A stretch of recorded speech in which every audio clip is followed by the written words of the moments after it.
ጀግኖች ኢትዮጵያውያን ለኢትዮጵያ ሉዓላዊነት ከተለያዩ አቅጣጫዎች ወደ አድዋ ተመው አሸንፈዋል። በዚህ አብነት ከተለያዩ አቅጣጫዎች ኢትዮጵያውያን በዚህ ዕለት ስለ አድዋ ምን ይላሉ የሚለውን ለመቃኘት አሁን ደግሞ ወደ ሐረር እናቀናለን። እንደ አባቶቹ አንድነቱን በማጠናከር ሀገርን በመልማት በማሻገር የራሱን አድዋ ሊሰራ እንደሚገባ የሐረር ከተማ ነዋሪዎች አንስተዋል። የአድዋ ድል የኢትዮጵያውያን የአይበገሬነት ምልክት ከመሆኑ ባሻገር በዓለም ላይ ጥቁር ሕዝቦች ለነጻነታቸው እንዲነሱ መነሳሳትን የፈጠረ መሆኑንም ያነጋገርናቸው የታሪክ ምሁር ነግረውናል። ተሾመ ኃይሉ ተጨማሪውን ከሐረር አድርሰውናል።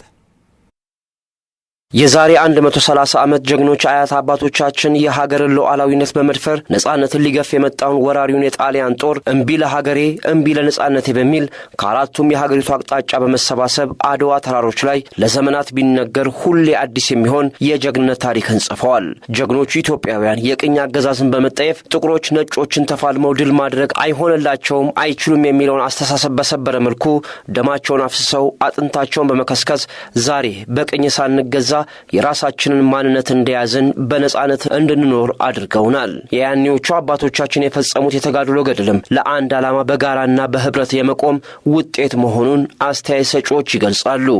አድዋ በብቁ አመራርና ወኔ የተገኘ ድል ነው። ይህ ቀን ለመላው ኢትዮጵያ ኩራት ነው። እንዴት አድርጌ እንደምገልጸው ባላቅም ለእኔ የሚሰማኝ ከውስጤ የሚነዝር ኃይለኛ መንፈስ ነው። ይህም ይህችን ውብ አገር አቆይቶልናል። የተያያዘ ነው። የማይጨውም ሆነ ከዛ በኋላ በተከታታይ የተከሰቱት በሰሜንም ጦርነት እነኚህ ሁሉ የመነጩት ከአድዋ ነው። የአድዋ መንፈስ ነው። እንግዲህ የአድዋ ድል በጣም ትልቅ ድልና የምንኮራበት አኩሪ ድላችን ነው።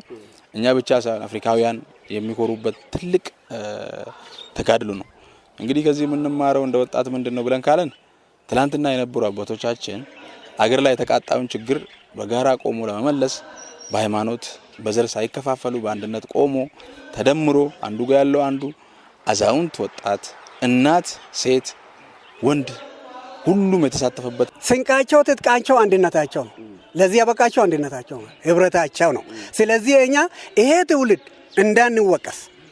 እንዳንወቀስ እነሱ አጥንት እንዳይወጋ ጠንክረን አንድነታችን አሁን በጥቃቅን ነገሮች አሁን መከፋፈልና ወጣቱን አዘምተን አደራጅተን ወጣቱ ይሄን መማር አለበት። የአድዋ ድል አድራጊ አባቶቻችን ሀገርን ከወራሪ ኃይል ተጋድሎ ነጻነቷን አስጠብቀው ለዚህኛው ትውልድ በመስዋዕትነት እንዳስረከቡ ሁሉ ይሄኛው ትውልድም ያለ ልዩነት በአንድነት የሀገርን አንድነት ለማፋጠን መጣር እንደሚኖርበት ነው ያነጋገርናቸው የሐረር ከተማ አስተያየት ሰጪዎች የሚገልጹት። ታሪክ አይሸጥም አይገዛምም። ስለዚህ የማይሸጠው የማይገዛው ታሪክን አባቶቻችን ሰርተውልን ለኛ አሳልፈዋል። ስለዚህ ይህ ትውልድ የዚህ ባለቤት በመሆኑ ሊኮራ ይገባዋል። እነሱ የተውለት ያልተነካች ድንግል መሬት፣ ያልተነካች ዳር ድንበሯ የተከበረ መሬት ነው።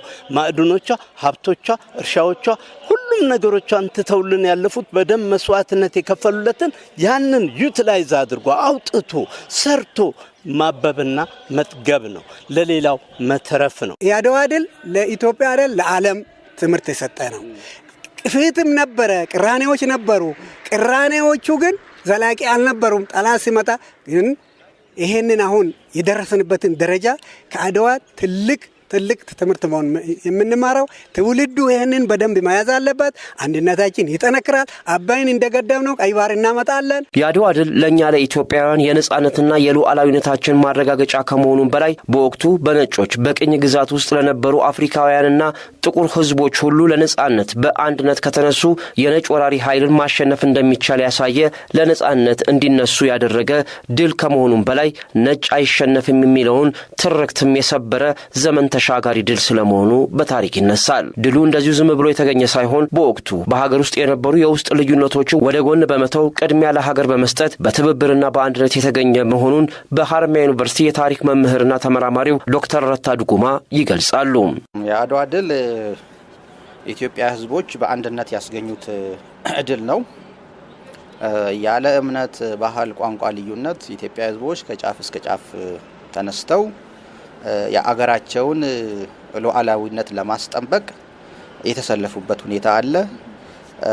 ስለዚህ በአንድነት የአገርን ዳር ድንበር ብቻም ሳይሆን ሉዓላዊነትን የማስከበር አካሄድ ነው የነበረው እና የተለያዩ ሰዎች ከተለያዩ አካባቢ ብዙ የህብረተሰብ ክፍል የተሳተፈበት ነውና መሳፍንቶች፣ መኳንንቶች፣ ሴቶች፣ የእጅ ሙያ ያላቸው ሰዎች እና የመሳሪያም አንዳንድ የብረታ ብረት ስራዎችንም የሚሰሩ ሰዎች ከብዙ አካል ነው የተሳተፈው። ሴቶች፣ አዝማሪዎች፣ ብዙ የህብረተሰብ ክፍል ነው የተሳተፈው ያለ ልዩነት።